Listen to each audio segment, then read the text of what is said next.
تو اللہ تعالیٰ دونوں کی روحوں کو جمع کرتا ہے.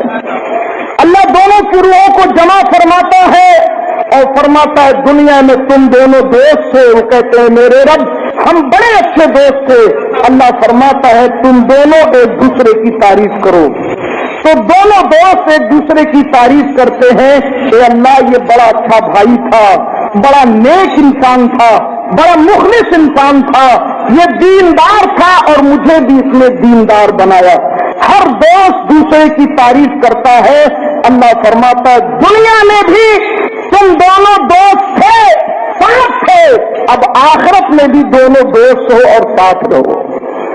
میرے عزیزوں میرے دوستوں, اللہ کے نبی فرماتے, مولا علی راضی ہے اس حدیث کے کہ پھر وہ دو کافر دوست, دو مشرک دوست جو دشمن خدا دشمن رسول ہیں, ان میں سے کسی ایک کی جب موت ہوتی ہے اللہ تبارک و تعالی کی بارگاہ میں اس کی روح کو پیش کیا جاتا ہے تو وہ کہتا ہے کہ میں نے بہت برا دوست دنیا میں چھوڑا, بڑا گندا دوست تھا, اس نے ہمیشہ ہمیں گناہ کی تعلیم دی.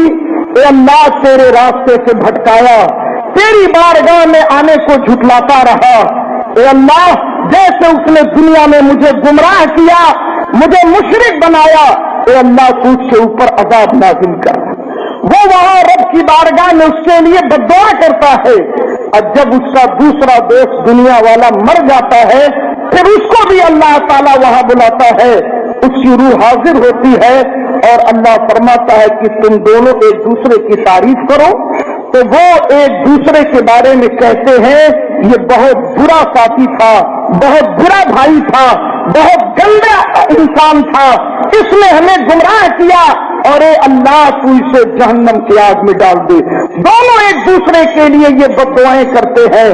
میرے عزیزوں میرے دوستوں, مگر جو دوستی نیکی کی بنیاد پر ہوتی ہے, تقوی اور پرہیزگاری کی بنیاد پر ہوتی ہے, اللہ تبارک و تعالی اس کی برکتیں دنیا میں بھی عطا فرماتا ہے اور آخرت میں بھی ان دونوں کو عزت عطا فرماتا ہے. تو دوستی کا مطلب یہ ہوا کہ ہم ایسے لوگوں کو اپنا دوست بنائیں, ایسے لوگوں سے دوستی کریں جو واقعی دیندار ہوں, جن سے ہمیں دین سیکھنے کا موقع ملے. اور اگر آپ کے دوستوں میں کچھ گڑبڑ ہیں, کچھ گنہگار ہیں, تو آپ کی کوشش یہ ہونی چاہیے کہ آپ انہیں نیک بنا لیں, آپ انہیں دیندار بنا دیں, آپ انہیں نصیحت کرتے رہیں, آپ انہیں اچھے عمل کی تلقین کرتے رہیں. یاد رکھیں اگر آپ کی کوشش کی بنیاد پر آپ کا دوست ایک نیک انسان بن گیا تو اللہ کی عزت کی قسم رسول پاک کی حدیث گواہ ہے, قیامت کے دن جتنا ثواب اس نیک دوست کے نام اعمال میں اس کی نیکیوں کا ملے گا, اتنا ہی ثواب اللہ تعالیٰ آپ کو دے گا کہ آپ کی کوشش کی وجہ سے وہ بندہ نیک بن گیا. بات سمجھ میں آئی؟ اس لیے ہمیشہ نیکوں سے دوستی کریں اور نیکوں کے ساتھ اپنا وقت شیئر کریں تاکہ نیکی کی تعلیم ایک دوسرے کے ساتھ بڑھے. آپ دیکھیں صحابہ کرام رضوان اللہ تعالی علیہم اجمعین بڑے گہرے ایک دوسرے کے دوست تھے. قرآن مجید نے ان کی دوستی کو بیان کیا اور ان کی شان بیان فرمائی. محمد رسول اللہ والذین معه اشداء علی الکفار رحماء بینہم, یہ محمد صلی اللہ علیہ وسلم کے صحابہ ہیں جو اللہ کے دشمنوں پہ تو بڑے سخت ہیں مگر آپس میں بڑے رحم والے, بڑے کرم والے, بڑے نیک دل, بڑے ایک دوسرے سے محبت کرنے والے. میرے عزیزوں میرے دوستوں, انسان یہ سوچتا ہے کہ ہم اپنے ذہن کی چالاکی سے, اپنے دماغ کی تیزی سے جو کچھ ہم کر رہے ہیں ہم اپنی جگہ بڑا کامیاب ہیں اور دوسرا والا بیوقوف ہے, وہ نہیں سمجھ سکتا, وہ ہماری چالوں کو نہیں پکڑ سکتا. مگر ہمیشہ تمہیں یاد رکھنا چاہیے کہ یہ دماغ دینے والا اور ان دماغوں کی صلاحیتیں پیدا کرنے والا تمہارا رب ایک ایک ذرے کو جانتا ہے, وہ ایک ایک چیز کو جانتا ہے. تم یہ سمجھتے ہو کہ ہم بہت کامیاب ہیں، مگر اللہ تبارک و تعالی تمہیں ڈھیل دیتا ہے کہ اب بھی تم واپس آ جاؤ، اب بھی تم واپس آ جاؤ، مگر انسان یہ سمجھتا ہے کہ یہی میری کامیابی ہے۔ ایسے میں اگر اس کے ساتھ اس کا نیک دوست ہوتا ہے تو وہ اسے اللہ کا خوف دلاتا ہے، وہ ان سے نصیحتیں کرتا ہے۔ میرے عزیز و میرے دوستوں، حضرت سیدنا ابو دردہ رضی اللہ تعالیٰ عنہ اور حضرت عبداللہ ابن رواحہ یہ زمانے جاہلیت میں بڑے گہرے دوست تھے، بڑے گہرے دوست، یعنی دو بدن ایک جان والی دوستی تھی۔ عبداللہ ابن رواحہ اور ابو دردہ یہ دونوں بعد میں ایمان لائے اور دونوں حضور کے صحابی ہیں، دونوں جنتی ہیں، مگر زمانے جاہلیت میں اسلام قبول کرنے سے پہلے یہ دونوں بڑے گہرے دوست تھے۔ تو حضرت عبداللہ ابن رواحہ رضی اللہ تعالیٰ عنہ کو رسول پاک صلی اللہ علیہ وسلم کی دعوت ملی، میرے آقا نے ان پر اسلام پیش کیا، انہوں نے قرآن مقدس کی آیتیں سنی، ان کی آنکھیں آنسوؤں سے چھلک پڑی اور اسی مجلس میں اپنے کفر سے توبہ کر کے وہ ایمان لے آئے۔ جب حضرت عبداللہ ابن رواحہ مسلمان ہو گئے تو آپ کی سب سے بڑی خواہش یہ تھی کہ کسی طریقے سے ابو دردہ بھی مسلمان ہو جائے، کیونکہ دونوں بڑے گہرے دوست تھے۔ اب دیکھیے دوستی کا تقاضا یہی ہوتا ہے کہ اگر ایک دوست کوئی نیکی کا کام کر رہا ہے تو دوسرے دوست کو بھی اس نیکی کے کام میں شریک کرے۔ تو حضرت عبداللہ ابن رواحہ اس ساتھ میں رہے کہ کسی طرح سے وہ اپنے دوست ابو دردہ کو بھی مسلمان بنا لے اور رسول پاک صلی اللہ علیہ وسلم کی بارگاہ میں لے آئیں۔ تو ایک دن حضرت عبداللہ ابن رواحہ ابو دردہ کے گھر گئے، گھر میں آنا جانا تھا، دوستی تھی، بچے بیوی سبھی پہچانتے تھے۔ تو عبداللہ ابن رواحہ ابو دردہ کے گھر گئے، جب ان کے گھر پہنچے تو اس وقت ابو دردہ گھر پہ نہیں تھے۔ عبداللہ ابن رواحہ ان کے کمرے میں داخل ہوئے تو دیکھا کہ اتنا چھوٹا سے لے کے اتنا بڑا تک درجنوں بت ان کے گھر میں رکھے ہوئے ہیں، اور ابو دردہ بڑی پابندی سے صبح و شام ان بتوں کی پوجا کرتے تھے، ان بتوں کی عبادت کرتے تھے۔ تو عبداللہ ابن رواحہ جب ان کے گھر میں داخل ہوئے اور انہوں نے یہ منظر دیکھا تو دیکھنے کے بعد انہوں نے ایک لکڑی کا ایک ڈنڈا اٹھایا اور اس سے ان بتوں کو توڑنا شروع کر دیا۔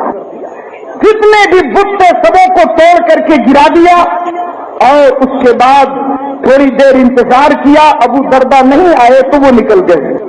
جب وہ چلے گئے شام کو ابو دردہ واپس آئے تو واپس آنے کے بعد جب انہوں نے دیکھا کہ ہمارے جن معبودوں کی میں عبادت کرتا ہوں ان کا یہ حال ہے تو بڑے غضبناک ہوئے اور اپنی بیوی پہ چڑھ دوڑے، کہا یہ کیا ہوا؟ انہوں نے بتایا کہ یہ تمہارے جگری دوست عبداللہ ابن رواحہ نے خود اپنے ہاتھوں سے ان کا یہ حشر کیا۔ اتنا سننا تھا، انہوں نے کہا کہ تو کیا مر گئی تھی؟ جب وہ یہ کام کر رہا تھا تو نے اس کا ہاتھ کیوں نہیں پکڑا؟ تو نے اسے کیوں نہیں روکا؟ تم نے انہیں بتانے کی کوشش کیوں نہیں کی؟ ہمارے سارے معبود ٹوٹ گئے، تمہیں کم سے کم انہیں بچانے کے لیے آگے آنا چاہیے تھا۔ تو ابو دردہ کی بیوی نے کہا ایسے خداؤں کو لے کے کیا کریں گے جو خود اپنے آپ کو نہیں بچا سکتے، وہ تمہیں کیا بچائیں گے؟ یہ بات ابو دردہ کی بیوی نے جب کہا تو ایسا لگا کہ ابو دردہ کو بالکل پسینے چھوٹ گئے اور تھوڑی دیر تک کھڑے کھڑے ان ٹوٹے پھوٹے اپنے باطل معبودوں کو دیکھتے رہے۔ پھر اس کے بعد باہر نکلے اور عبداللہ ابن رواحہ کی تلاش کرنے لگے۔ عبداللہ ابن رواحہ کے پاس گئے اور کہا کہ جس کلمے نے تمہیں اتنی جرأت عطا فرمائی اب دیر مت کرو، وہی کلمہ مجھے بھی پڑھا دو۔ تو آپ غور کریں کہ ایک سچی دوستی، ایک اچھی دوستی کی پہچان یہ ہوتی ہے کہ آپ کا دوست آپ کو نیکیوں کی طرف لے کے جاتا ہے، اور یہ نیکیاں قیامت کے دن بھی کوئی آپ کی مدد نہ کر سکے گا. عام جو رشتے ہیں انبیاء و مرسلین اور جو ہمارے بزرگان دین ہیں، اللہ تعالیٰ جب انہیں شفاعت کی اجازت عطا فرمائے گا وہ ہماری مدد کریں گے، وہ شفاعت کریں گے، جو احادیث سے بھی ثابت ہے، قرآن مجید کی آیتوں سے بھی ثابت ہے. مگر جو عام رشتے ہیں، بھائی بھتیجا بیٹا خالو چاچا ماموں، یہ جو رشتے ہمارے ہیں، ان تمام رشتوں میں اگر کوئی رشتہ قیامت کے دن بھی ہمارے کام آ سکتا ہے تو وہ نیک دوستوں کا رشتہ ہے. میرے عزیز و میرے دوستوں، اس لیے ہمیں یہ بات دیکھنا چاہیے اور اس بات پہ غور کرنا چاہیے کہ ہم اپنے جن دوستوں کے ساتھ ہیں یہ ہمارے دوست کیسے ہیں، ان کی باتیں کیسی ہیں، یہ ہمیں کن چیزوں کی بات نصیحت دیتے ہیں، کس طرف بلاتے ہیں. یاد رکھنا قیامت کے دن اللہ تبارک و تعالی ہزاروں نہیں لاکھوں لوگوں کو صرف اس لیے جہنم میں داخل فرما دے گا اس لیے کہ وہ اپنے دوستوں کی صحبت کی وجہ سے وہ جہنم کے لائق بن گئے تھے. کبھی کبھی انسان بہت اچھا ہوتا ہے. آپ ذرا دیکھیں ہمارے اپنے بچوں کا ماحول، ہمارے اپنے گھروں کا ماحول ہم دیکھیں کہ ہمارے بچے ایک سادے کاغذ کی طرح ہوتے ہیں. جیسے جیسے یہ بڑے ہوتے ہیں، اسلام نے کیوں حکم دیا بچوں کی تعلیم و تربیت پر اتنی سختی کے ساتھ نظر رکھنے کا حکم کیوں دیا؟ آپ ذرا غور فرمائیں. صرف اسی لیے کیونکہ بچے صحبت کی بنیاد پر بن بھی جاتے ہیں، بگڑ بھی جاتے ہیں. آج جو ہمارے بچے کالجوں میں، اسکولوں میں اور یونیورسٹیوں میں پڑھ رہے ہیں، آپ اٹھا کے دیکھ لیں 90% بلکہ اور زیادہ بھی ہو سکتا ہے 90% بچے اچھے ہوتے ہیں تو اپنے اچھے دوستوں کی وجہ سے، اور اگر وہ برے راستے پہ جاتے ہیں تو اپنے برے دوستوں کی وجہ سے، چاہے وہ لڑکے ہوں یا لڑکیاں ہوں. اس لیے اللہ کے نبی نے ارشاد فرمایا کہ دیکھو کہ تمہارے بچوں کے دوست کیسے ہیں. اس بات پہ نظر رکھو کہ تمہارے بچے کن سے دوستی کرتے ہیں، کیونکہ بچہ ایک سادے کاغذ کی طرح ہوتا ہے. جس چیز کا اثر آپ اس پر ڈالو گے وہی چیز وہ قبول کرے گا. اس لیے اسلام میں یہ کہا گیا کہ ماں اپنی بچیوں کی سہیلی کی طرح ان سے قریب ہو کر کے انہیں تربیت دے، اور باپ اپنے بچوں کے دوست کی طرح ان کے قریب ہو کر کے انہیں تربیت دے، تاکہ وہ بچے آپ سے اپنی زندگی کی ہر باتیں کہہ سکیں اور آپ سے غلط اور صحیح ہر بات میں آپ سے مشورے لے سکیں اور آپ ان کی رہنمائی کر سکیں. میرے عزیزوں، میرے دوستوں، آج اس لیے اس بات کی زیادہ ضرورت ہے کہ مسلم محلوں میں، مسلم علاقوں میں، مسلم سوسائٹیوں میں، مسلم ماحول میں آپ اپنی نگاہیں اٹھا کے دیکھیں کہ باقاعدہ ایسے بھی اور سازش کے تحت بہت سارے ایسے کام پھیلائے جا رہے ہیں اور پھیل رہے ہیں. ہمارے بچے نشے کا شکار ہو رہے ہیں، ہمارے بچے آوارہ گردی کا شکار ہو رہے ہیں، ہمارے بچے بے حیائی کا شکار ہو رہے ہیں. معاذ اللہ گلی کوچوں میں ادھر ادھر نکڑوں پر اور غیر محترم جگہوں پر، مایوب جگہوں پر آپ ہمارے بچوں کو دیکھ سکتے ہیں. ان کو باقاعدہ برباد کیا جا رہا ہے.